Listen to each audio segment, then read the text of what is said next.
so much. It's delightful. My name is Reverend Susannah Currie. Today is August 9th, 2019. We're at the Freiburg New Church Assembly, and this is the lecture for the last two commandments, the coveting of material goods and relationships.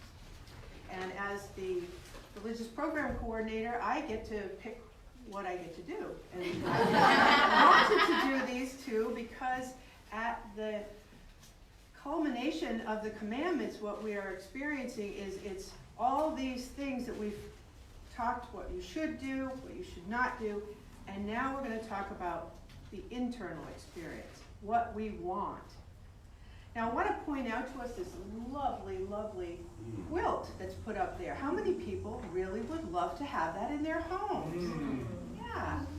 Well, it's not coveting to want something that we're auctioning off. It means you buy a ticket. It's appropriate to want something beautiful.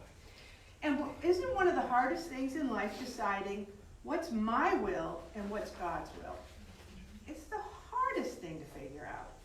And when you see something beautiful and you want it, and there's an avenue towards it by buying a ticket, that's not coveting. That's just a pure desire for beauty, and you participating in something. Now, whoever wins it will be very happy. How about those who don't win? Happy for them. Happy for them, exactly. If you can be happy for others, then you are not coveting. Now, these last two commandments are different than those before because they specifically, the commandments before this specifically talked about what you should not do. But coveting as an inner experience talks about what we feel. And we have to do inner work to shun coveting as an evil. And as we've spoken about before, when we shun an evil, it's important to know how to do good, to replace that. And my favorite quote from Swedenborg fits very nicely in here. It's one of the only paragraph numbers I never forget. It's DLW 47. And the summation of it is feeling the joy of someone else as joy within ourselves. And I'd like to read a little bit more about what precedes that. Divine love and wisdom cannot fail to be and to be manifested in others that it has created. The hallmark of love is not loving ourselves, but loving others and being united with them through love. The hallmark of love is also being loved by others because this is how we are united.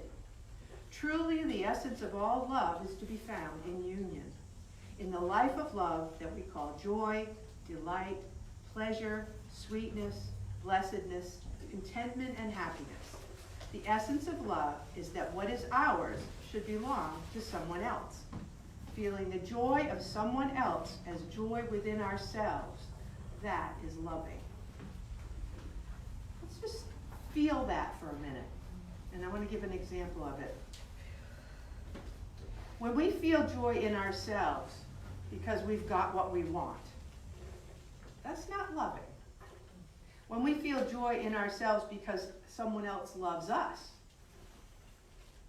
that's not loving. That's half of it. But we need to feel the joy of someone else as joy within ourselves, and that is loving. Now, I had the gift of a very small item, a hatchet. My daughter gave it to me. Now, I really liked having a hatchet. You don't remember this. It's when you moved out of the parsonage. I loved having a little hatchet because at the camp where we have in Denmark, we have to chop up kindling. And it was really helpful to have a hatchet because on summers when we're there, we have a fire on the beach. It's really helpful to have it. And we had it for a little while. And then I was having a visit by my friend Ken Turley, who many of you know, who was heating with wood all winter long. And so as much as I loved keeping that hatchet, I could see that he was talking about needing something like that. And I said, Ken, I have a hatchet. You can have it. And he was very happy to receive it. And he had more use for it than I did. And I could see in his appreciation of the gift that, wow, that was really nice of you to think of me and to give me the hatchet. And I felt in myself that joy of seeing the joy in another. And I felt that is loving. Now, since then, I've needed a hatchet a number of times. Instead, we have a really big axe. But I'm resistant to buy another hatchet because it's not all about the things. It's about every time I need the hatchet and I don't have it, I remember that experience of giving, that experience of seeing and feeling the joy of another in myself. So when we talk about covetousness and to understand how to live the good that results from shunning covetousness, we are being reminded that as God's creation, we are recipients of God's love through our intentions and recipients of God's wisdom through our understanding. And when we experience that influx of divine love into our intentions and divine wisdom into our understanding, and we act accordingly, and we feel this joy within ourselves, we have replaced coveting with loving. The feeling is inside, and it's not about the things that we covet or the things that we see that we might want to have for ourselves. Because sometimes we can appropriately want something and then we can earn it or go out and buy it or whatever the experience is to have it for ourselves.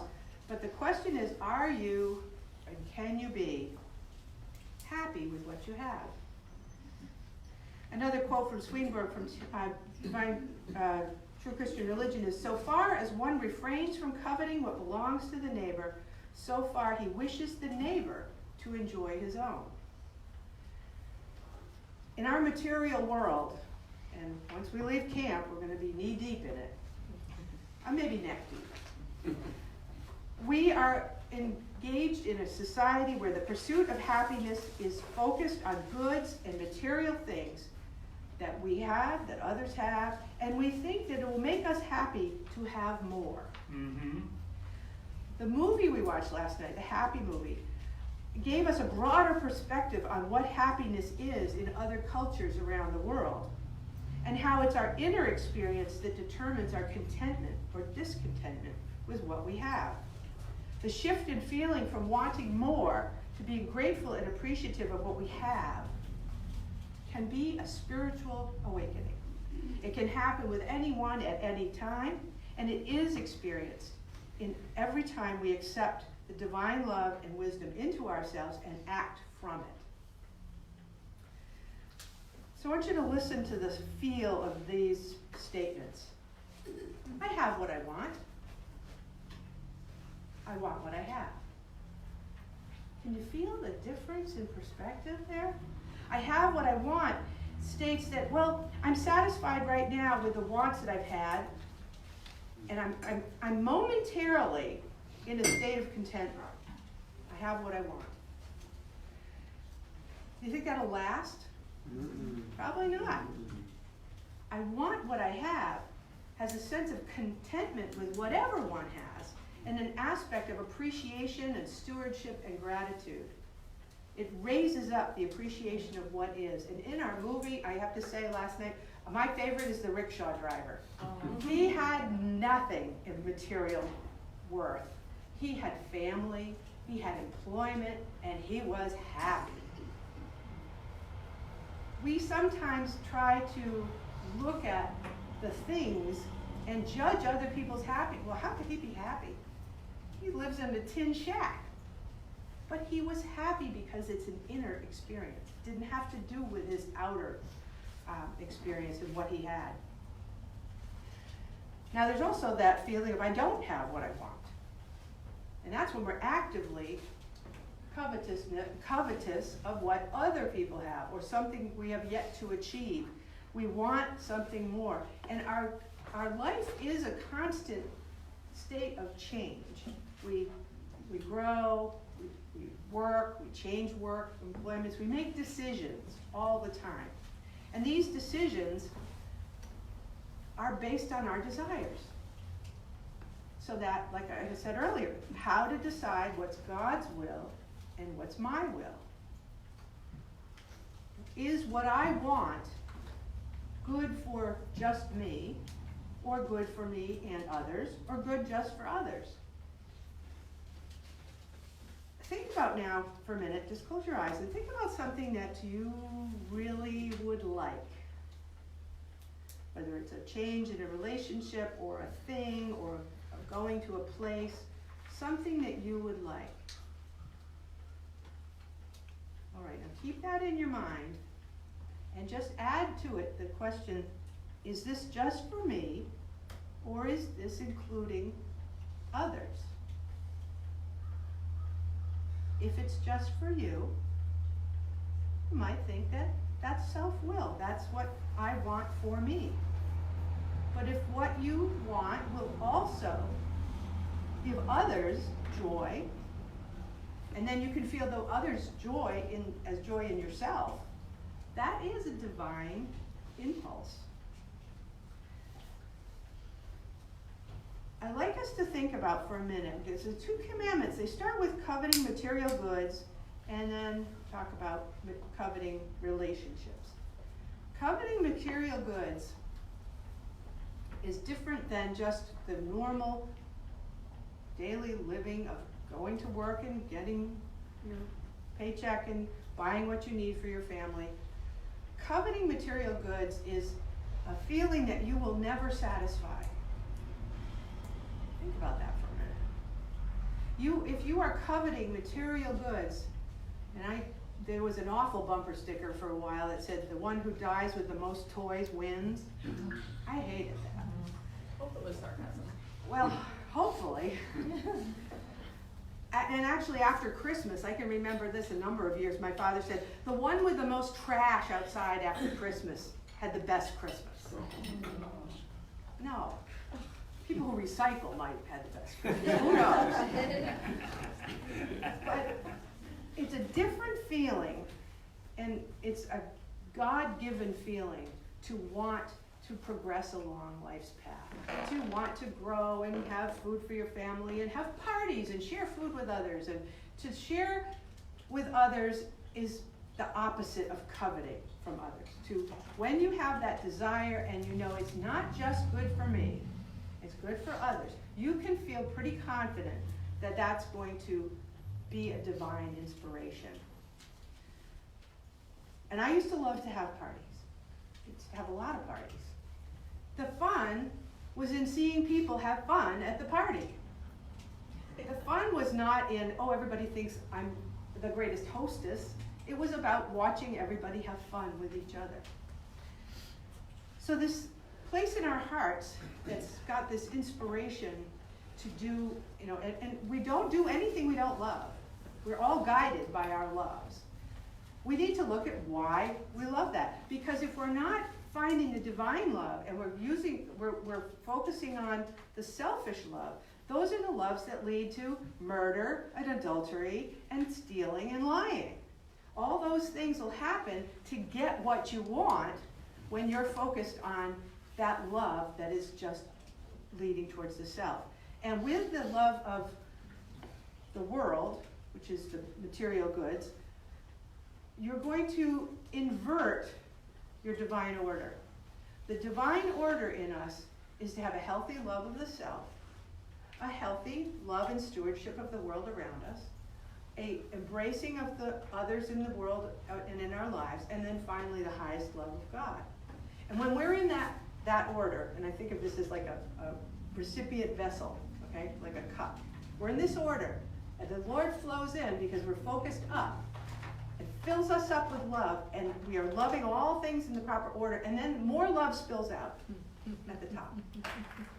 When we invert that love, and we have the love of material things and the love of self, we're like a reverse cup.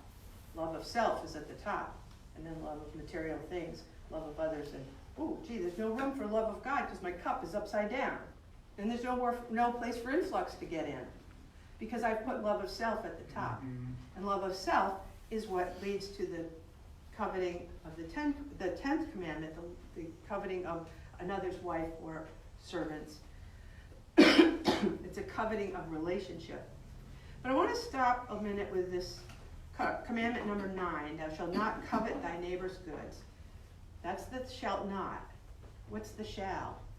We talked about the love, the sharing, the feeling good, letting another, wishing the neighbor to enjoy one's own. Things in the world, when we covet them, become remember, it goes back to the beginning, False become gods. idols, become false gods, exactly. So the 10 Commandments are in the proper order, and then you get to the bottom, you have to analyze your feelings, and then you go back to the top and start over again. It's like a beautiful, ever-flowing. We never stop growing. Is anybody here all just totally regenerated? Say that again, anybody? Are you totally, anybody out there totally regenerated? No. That's why I didn't hear that. So this is the commandment that's starting us on that inner journey. We're not just doing the externals anymore. We're doing the inner journey of what's our intention, and then we're going back to the top and seeing, what did I have for a false god? What is guiding me that is not divine? I'm sure we can all think of things that we have in the past had I guess instead of a conversion experience, I'm going to call it an inversion experience. Changed yourself and inside felt the change, that the Lord works in us to make that change. My example of the hatchet was for me, it was a change of, well, I really wanted to keep it, but it felt so good to give it away. That the sharing became more important than the having. Anybody had an experience like that? Close? Just recently I went to the New Hampshire crafts thing where they have beautiful things that people in New Hampshire have made. Mm-hmm.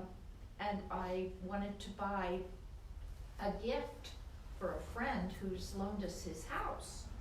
And I found this beautiful cup. It was beautiful, very artistic, and I fell in love with the cup.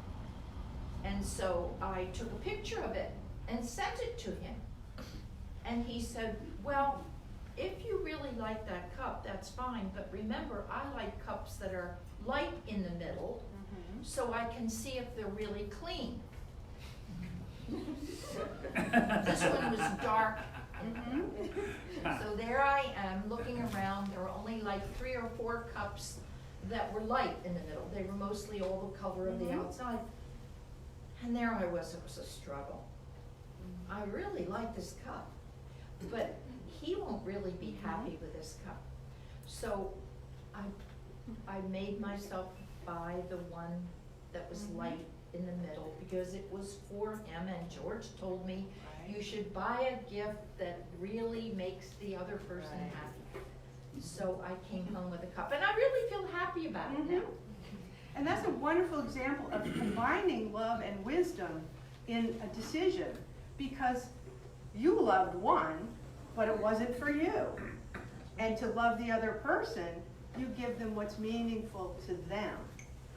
That we have so many desires and so many opinions about what's beautiful and what's good, but to give someone what they want, and to not indulge in, well, I want it, so it must be the best.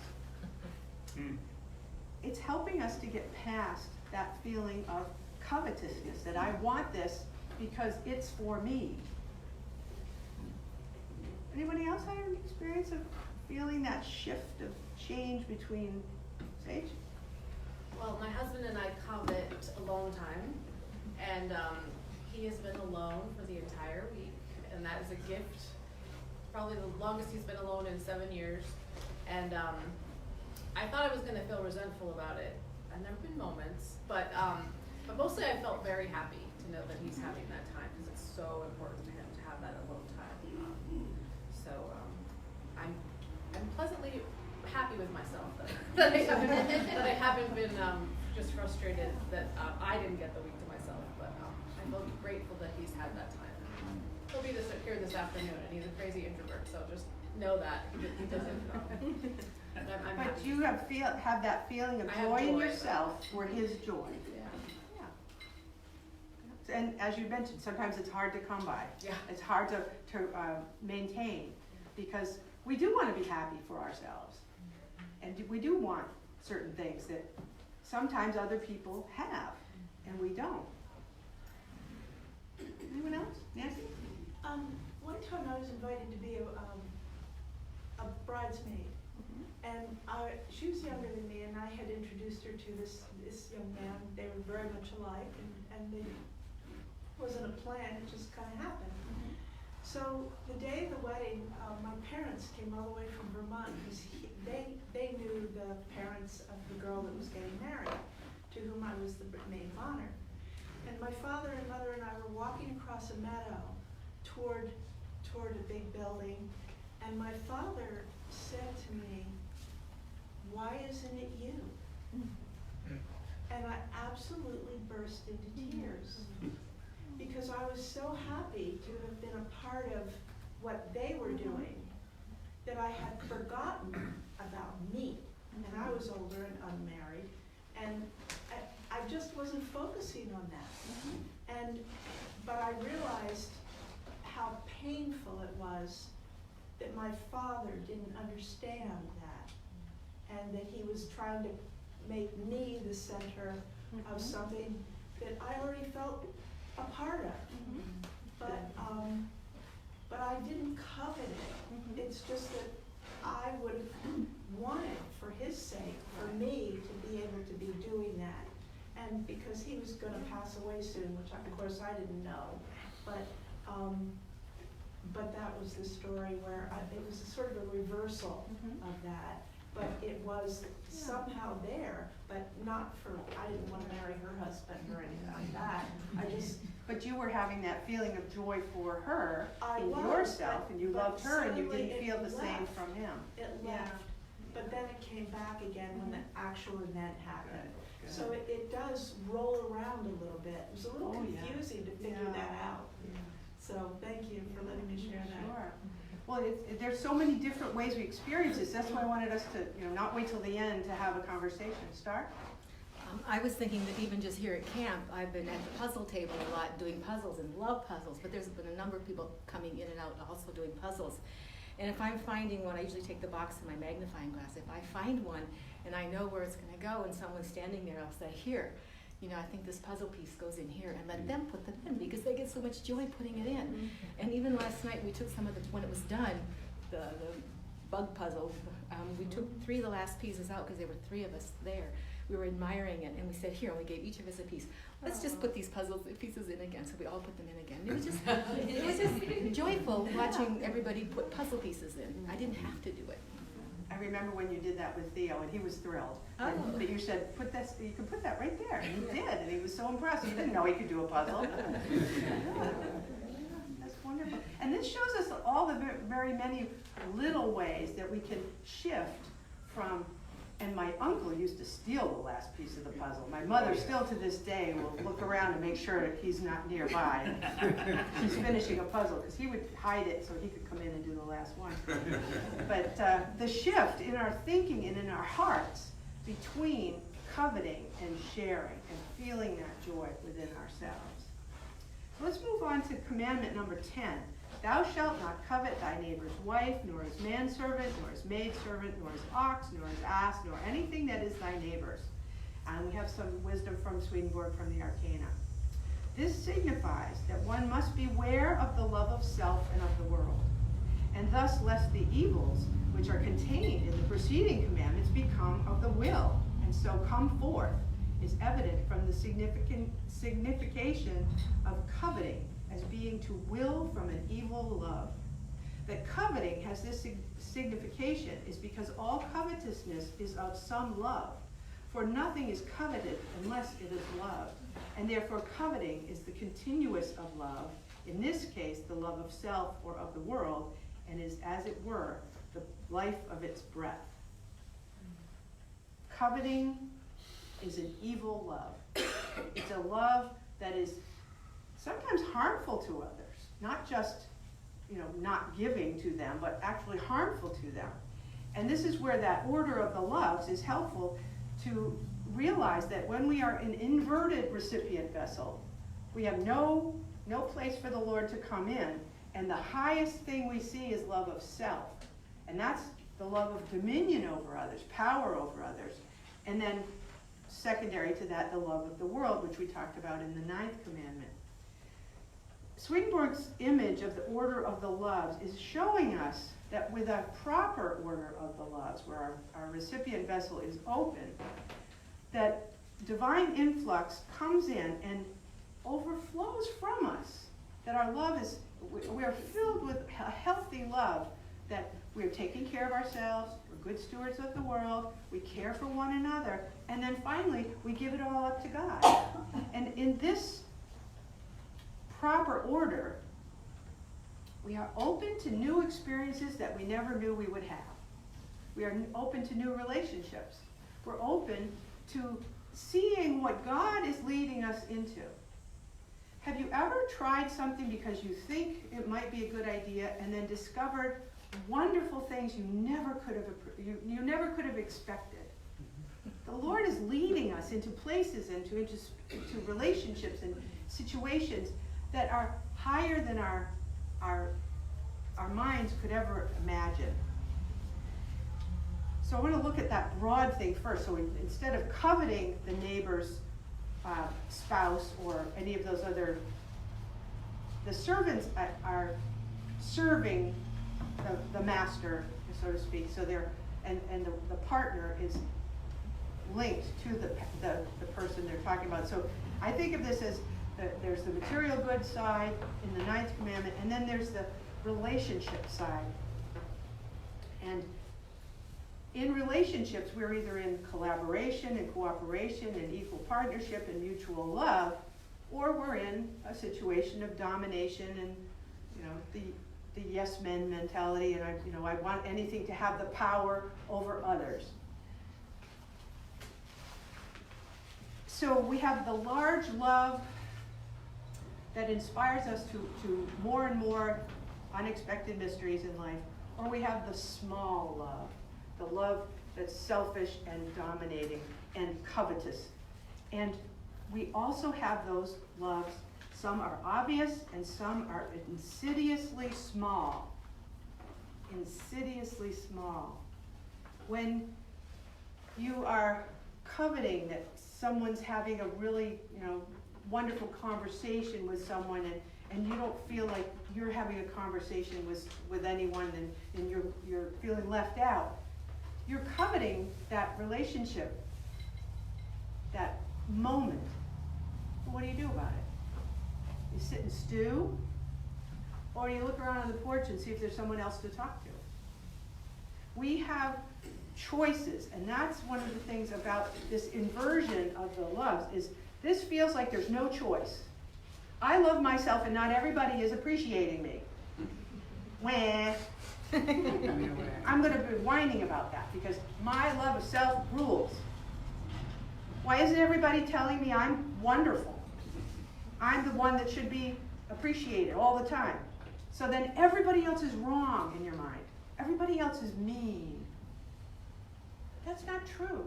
That's your own perception of yourself, and you are the most important person, and your self-love is at the top, and you are only going to make yourself miserable. How many times do we make ourselves miserable? More than other people do. We make ourselves miserable a lot because we get the loves out of order. If we're in the proper order, and we have a healthy love of self and enough self-esteem that when we want to be in community with others and we're not at that moment in community, we go out and we talk to somebody. We reach out. God's love is about reaching out and overflowing this vessel that we are. It's not about turning our cup upside down and shutting out the opportunities that are coming to us. So this manifestations of the feeling of a love of self is the ultimate coveting feeling. Feeling a love of self means you are wanting to manipulate others, belittle others, control others, and having a desire for others to submit to your will, which means that you are self-righteous, that you are the most important and have all the answers. Okay, some of those are insidious and small, and some of those are really big, and we certainly see those in our society. And as George said, we won't go political here, but we have to look at the loves and what is guiding us. So to be practical, we do a little self-awareness, and we feel we can either see around us or in us this love of self manifesting, what do we do about it? That's why I said, in conversations, if you're, coveting having something that you're not having, go out and make it happen. We need to talk about, every time we say don't do something, we have to talk about what do you do. And what we do is we reach out in love. We reach out and maybe find someone else who looks a little bit disenfranchised and say, hey, can we sit and talk? I'd love to get to know you better. We don't just sit and fixate on the negative feeling. We don't have to anyway. We do, and that's why I'm lifting up that we need to look at the positive, the do good part from the shun evil. We shun the evil and then we have to do the good. They come together. So we have feelings of love of self, which we need to address. The love of self makes us covet relationships with other people. Certainly the coveting of a relationship with someone else's spouse, that could lead to the committing of adultery.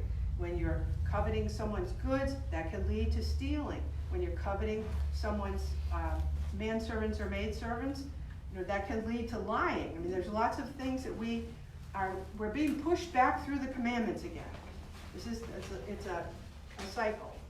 It gets down to the coveting, the essence of what we want, our ruling love, and then we have to go back and say, okay, have I made my ruling love an idol, or is my ruling love following the Lord?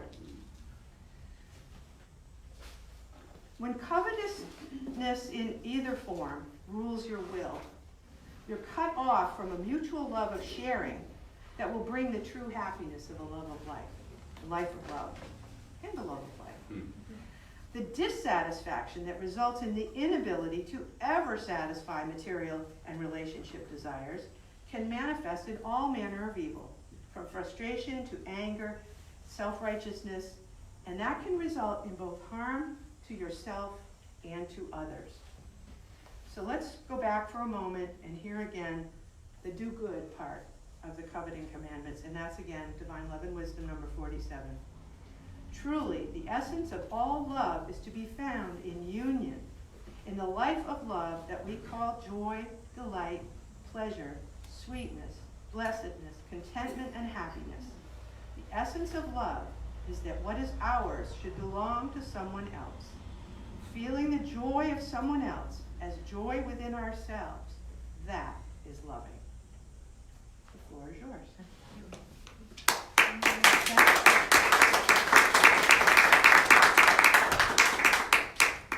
Ken Whippenden. I just wanted to say that for me, it seems like it's easy to recognize if I'm coveting something that someone else has, but it's kind of hard sometimes to figure out if we want something, whether or not it's covetous. Like I was thinking, when you said to think of something that you want, I was thinking we've been talking about getting a new boat. And I'm thinking, well, this will bring joy to everyone in my family, and I'm going to be able to see them being happy, but then really my family is sort of an extension of myself, so this isn't really bringing joy to anybody else in the world that we're going to get this boat. So is that something that we want, that we're just working towards and earning for ourselves, or is it, because it's definitely something we don't need, or is it a covetous thing because we have a boat, but it's an old boat and we've had trouble with it and we want a nice new boat? That's what parties are for. Invite people over for boat rides. Right, so if Share I it take my with friends people. on it, Yeah. then God wants us to have a new boat. And that's why it's such a hard discernment of what's covetousness and what's just, okay, well, we can add this to our life now. We are able to, and I think it's that inner sense of, am I willing to share? Will I get boat rides, or am I going to never let anybody else touch this except if they're related to me? Sage, and then Martha? I just wanted to share that I think covetousness is, in my life, has been, I think it's one of those evil uses sometimes. Certainly when I was trying to discern where to go professionally, I found myself being very covetousness of other people thriving in their professions. I realized that I would binge watch West Wing whenever I wasn't feeling like I had any power in the world, and I wanted to be C.J. Craig, and so I was able to use it to get more inner knowledge about what I did, that I wasn't using my powers fully, I wasn't using my gifts. So that was a good use of evil. Certainly if I just was still sitting in my apartment watching West Wing for my whole life, that would be an evil use of that covenant. But if we look at them, they can give us a lot of insight into ourselves. It's a good point that we need to have ideas, you know, that would sometimes, when, like you say, you don't know where you want to go. Well, you might say, oh, how about I'll be that, or I'll watch this show and I'd like to be like her. That's not really coveting so much as it's looking for inspiration. You're looking for more, sort of a colder, warmer, that game, to figure out what feels right for you to put your energy into. So it's sort it was of coveting because I would whine about it. Okay. And admiring someone is different than coveting what they have. Okay. Martha? Yes, I was going to respond to Ken and his boat. I think there's a difference about wanting something that you and your family are going to get enjoyment out of and that you can use, as to say, I want a bigger, better boat because I don't have the best boat on Squam Lake. That boat is much bigger and better than mine, and so I want a boat like that. I think that it's a different, if it's something that his family's going to enjoy, they can afford it and they work to get it, then I think that it's something it's not like coveting. What really coveting is when if you see something that someone else and you want it because they have it. Right. There's still gonna be a lot of nicer ones on Squam Lake. Greg? And then Greg? Yeah, I want to follow up on Martha's comment on Ken's boat. For us, that discernment is between an angelic desire and a hellish longing. If it's a hellish longing, if you can't get the boat, you're just so like Sage said, I'm whining about this, I'm desperate, I gotta have it. That's covetousness is just as desperate, and you get angry and you'll even break the commandments to get it. But an angelic desire might be, it's lighter. And if he doesn't get the boat, well, he doesn't get it, it's okay. But it'd be a nice thing to have. And I think that helps us with discernment. Because the spirits from the hells will nag at us and give us that feeling of frustration and why can't I have this? Whereas the angels are patient and they just kind of say, oh, that'd be nice. Yeah, that'd be lovely. And they kind of encourage you. But I'm okay if I don't have it. Yeah. But I'd be really okay if I had it. Exactly. Greg? I have to make a confession that as a musician, things start to collect around you in that love of music. And so I have way too many strings and wood things in my house that plenty of people could share. If you want to come over, there's a party playing in my house. But I had a great experience at Fiddle Camp this year. I'm just learning to play mandolin the past few years, and my mandolin, as you can see later, is an old beat-up mandolin from the 1940s. But surprisingly, everybody looks at it and thinks, wow, that's cool. Like, it's not shiny and new, but it has a real interesting patina to it. And it's fun to play. But we were sitting in a circle playing mandolin, and everybody has a different mandolin, of course, and we're all kind of gawking at each other and listening to each other's mandolin. But the last day, we passed them around. And for 30 or 40 seconds, everybody played each other's mandolin. And what amazed me was I liked them all. There wasn't one that I wanted more than another. They were all interesting and unique. They were all beautiful, and we all shared that. And everybody went, wow, this is really fun. Wow, this is really fun. And the experience was all of those things in company had more value than any one to us. And that's a really important thing about community, is when we are sharing and everybody's getting a turn to try things that they like, then you don't have to have it. You had an experience with it. You don't have to own it. And there's many things that if we don't feel the need to have it, we can still, I mean, in the winter sometimes we go to a place on the ocean in Wells where we like to stay. We could never afford to stay there in the summer, but we like to go there, and you know, it's a place where rich people go in the summer, but in the winter you can go there and be on the ocean. And we don't covet the people that can, or the experience of being there in the summer, but we can have a little bit of it, we can share it. So, a lot of things that we can share with one another so we don't have to own them for ourselves, and we don't need to take away from anyone else. I'll add to that, libraries, of course, are a great example of how we share things that are really valuable. This camp is too, of course, but there's a great toy library in my hometown called Toys Go Round, where parents can go and borrow toys, or grandparents for the weekend. And we've always thought that'd be great for tools too. Everybody owns their own tools, and oh my gosh, how much money we spend on tools, and we might only use it 1 or 2 or 3 times. There's public libraries that lend tools and baking pans and sewing machines and all kinds of stuff like that. That's great. What a beautiful model. Yeah, That is such a good idea. That is wonderful. What state is that in? all over the country. There's some in Massachusetts that even they lend ukuleles and Oh. if Ben Finney were here, he's a public librarian, he would be able to answer that question more. Thank you. Well, Conway lends a telescope and ukuleles, and there might be more that I can't think of right now. Wow. And what a shift in thinking about what more could we share instead of what can I get? Because when we share with one another, it's good for the earth, it's good for all of us, we have opportunities to interact in the sharing, whereas the whole coveting and desiring for things that we want for us is only serving us, and in fact, hurting us.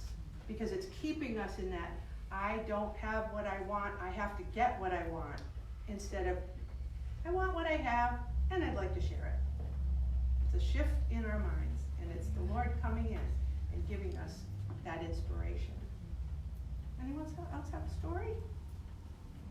Experience is the best teacher. Nance? So anyone watch Tidying Up on Netflix? So I really like her method of sorting items. Does it spark joy? Because I think that really helps if you ask yourself, like, does this spark joy? And if the answer is yes, then okay, you can keep it. But if it doesn't, then donate it, pass it along. It might spark joy for somebody else. That's right. And those of us who go to flea markets and thrift stores get our joy sparked by other people's stuff. Right? I was walking down the hallway out to hang our bathing suits out, and I saw Trevor. And Trevor said, "You gotta see this." And he took me out on the back porch, and there was this beautiful little frog who is exactly the same color as the railing. Anybody else see that? It's probably still there. He was just sunning. And so 2 or 3 people ran, they got their cameras, and everybody wanted to like snap a picture of this, but nobody wanted to grab the frog and own it. We were all just enjoying this moment together. And I think that the happiness shared was multiplied as we all enjoyed that. If you go out down the hallway, there's a clothesline. Might still be It there. might still be there, yeah. On the clothesline? Nancy? On the railing of the backboard. On the railing. My curiosity is about books and about how books sometimes become almost the person, it's the books. So in order to cull books, I have a bunch of boxes of books under the table that when people come to eat for dinner, we use that table. And I just had the library painted, but I don't know how to go about doing that. Share them? Books become extremely personal to people. And anytime I've moved them somewhere else, they end up back in the same place. And it's hard for me to move them because it's up steps and around a corner. And so I'm not sure how to approach it when I get home. This is an immediate situation. But yet, it's interesting, you said you have people over and the books are under the table. Maybe they want to go with someone else. Maybe that's why they're so close to the dinner table. Oh, well, I don't think so. That's what I was gonna say, maybe we should let them look through the boxes and take one home. Well, that's an idea too, Yeah. but they don't come that often. It's hard, it's a But, hard. but, I don't understand the relationship people have with books that they can't let go of. and there's other things for other people that become that thing you can't let go of. And I remember a very, I thought it was pretty poignant, but it was a George Carlin routine. And he was talking about when you go on a trip and you pack your stuff. Okay, so you have a suitcase and you go somewhere. And then you get to the place you're going, and then they say, oh, we're going on a day trip. Pack your stuff. And so you take what you need from there and you put it in a backpack and you go off on the trip. And then you get to the place, it's at the foot of a mountain and you're gonna go for a climb. And they say, and he said, okay, well, we're gonna go climb the mountain, pack your stuff. So you take a few things in your pocket, and then you get to the top of the mountain and you're up there, and then what is it that you have? The question was, what is it that you still have with you? Now, for me, it's my glasses. I'm not leaving them behind anywhere I go, because I wouldn't be able to see anything. But it was interesting what people were responding to, what they had when they got to the top of the mountain. What did they take out of the suitcase, put into the backpack, take to the picnic site, and then put in their pockets to go up? What was that important? And it was different for everybody. The things that we have to hold on to feel safe in the world, to feel like we have what we need. But do you find that for people, books are the most personal Not thing? for everybody, no, not at all. No. Information. I got Yeah. a suggestion. George has lost an important book. It's a small green, Right. better than gold book. So if anyone has a clue as to where that book is, let's see if we can Okay. find it. That's an APB on the small green book. Wow. Frank? I was just gonna say CDs are my books, but I recently practiced a little bit of sharing the CDs idea. I took with me to my hometown in Iowa a packet of my favorite CDs, and I went to each of my friends' house and I said, these are my favorite, I'd love to share with you. Would you be willing to share one of your favorites with me? Very That way maybe someday I'll get it back. But if not, I have something that I know someone else treasures that I'm gonna try to get back to them. Or maybe I'll learn to love this and love that they have that, and that's great. I have the memory of that. So maybe that's a way. Well, that would it's the work for you. treasures that keep us from heaven, right? We're supposed to have our treasures in heaven. Mm. And that's a good point. None of those books are going with you, Nancy. They only go with you in here. So maybe read them again and remember some of the best parts and take that with you internally, because nothing, Mm. Nancy? So I'm a librarian, and one of my favorite things to do is to get rid of books. How do you get rid of them? It's really easy. It's easy. What makes it easy for you? I have a criteria, I have a set of criteria. So it's age, condition, or do you think you're ever gonna read it again? And if you can't, if it's torn, if it's not in good condition, get rid of it. If you're never gonna read it again, get rid of it, pass it along. Someone else is gonna read it. There's also libraries, they might have those books that you might wanna read again. I don't have a big, huge personal library, because I use my library. And I use my library that is part of a bigger network of libraries that includes public libraries. So I get all my fiction, most of what I read comes from the library. And I read about 25 or 30 books a year. So at that rate, I wouldn't have room.